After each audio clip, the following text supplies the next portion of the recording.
મિત્રો, હમણાં હિન્દુઓનો પવિત્ર શ્રાવણ માસ ચાલી રહ્યો છે। આ શ્રાવણ મહિનામાં વિવિધ તહેવારોની હારમાળા હોય છે, એમ ગણીએ તો ચાલે। આવા એક શ્રાવણ મહિનાના તહેવારો પૈકીનો એક તહેવાર એટલે નોળિયા નોમ। આ નોળિયા નોમની ઉજવણી એટલે કે જે નોળિયો હોય છે, જે આપણે સાપ નોળિયાની વાત સાંભળીએ છીએ, એ નોળિયાની પૂજા થાય છે।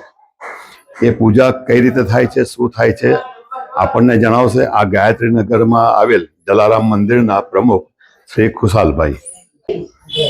હું ખુશાલભાઈ પરમાર, ગાયત્રીનગર જલારામ મંદિરના જલારામ સેવા મંડળનો પ્રમુખ બોલું છું। અમે નોળિયા નોમ ઉજવીએ છીએ। દર વર્ષે આ તહેવાર અમે ઉજવીએ છીએ, જેમાં બહેનો આવે અને એની પૂજા કરે છે। જે સાપ અને નોળિયાની સ્ટોરી છે, વાર્તા ચાલે છે, એમાંનો આ નોળિયો છે, એની પૂજા કરીએ છીએ। અને મંદિરમાં બીજા પણ નાના મોટા તહેવારો અમે ઉજવીએ છીએ। એ રીતના અમે દર વર્ષે આવા પ્રોગ્રામો કરતા રહીએ છીએ। આ નોળિયો જે બનાવે છે, અમુક લોકો લોટનો બનાવે જુવારનો, તમે કયો નોળિયો બનાવેલો છે? હાલમાં લોટનો બનાવેલો છે। મિત્રો, નોળિયા નોમની દંતકથા મુજબ એક મહિલાએ નોળિયો પાડ્યો હતો। તે મહિલાને એક નાનું બાળક પણ હતું। તે મહિલા તેના બાળકની જેમ જ નોળિયાને પ્રેમ કરતી, પોષણ કરતી। એક દિવસ એ મહિલા બાળકને ઘેર મૂકી થોડા સમય માટે બહાર ગઈ અને પરત આવીને જોયું તો ઘરના દરવાજા બહાર પાડેલો નોળિયો ઊભો હતો અને તેના મુખ પર લોહી દેખાતું હતું। જે જોઈ મહિલાએ એવું માની લીધું કે નોળિયાએ તેના બાળકને ઘાયલ કર્યો છે અથવા તો મારી નાખ્યો છે।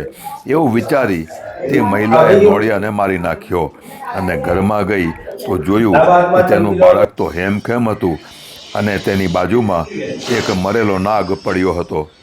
મહિલાને તરત જ તેની ભૂલ સમજાઈ કે તેણીએ જે નોળિયાને મારી નાખ્યો હતો તે નોળિયાએ બાળક પાસે આવી રહેલા નાગને મારી નાખી બાળકને સુરક્ષિત રાખ્યો હતો। તે મહિલાએ પ્રાયશ્ચિત રૂપે તે નોળિયાના મૃતદેહને ફૂલ કંકુ ચઢાવી જમીનમાં દાટી દીધો અને તે દિવસથી પ્રતિ વર્ષ જુવારના લોટનો નોળિયો બનાવી તેની પૂજા કરી, પ્રાયશ્ચિત કરી તેના પ્રત્યેનું ઋણ ચૂકવતી હતી અને એ પ્રથા આજે પણ ચાલુ છે।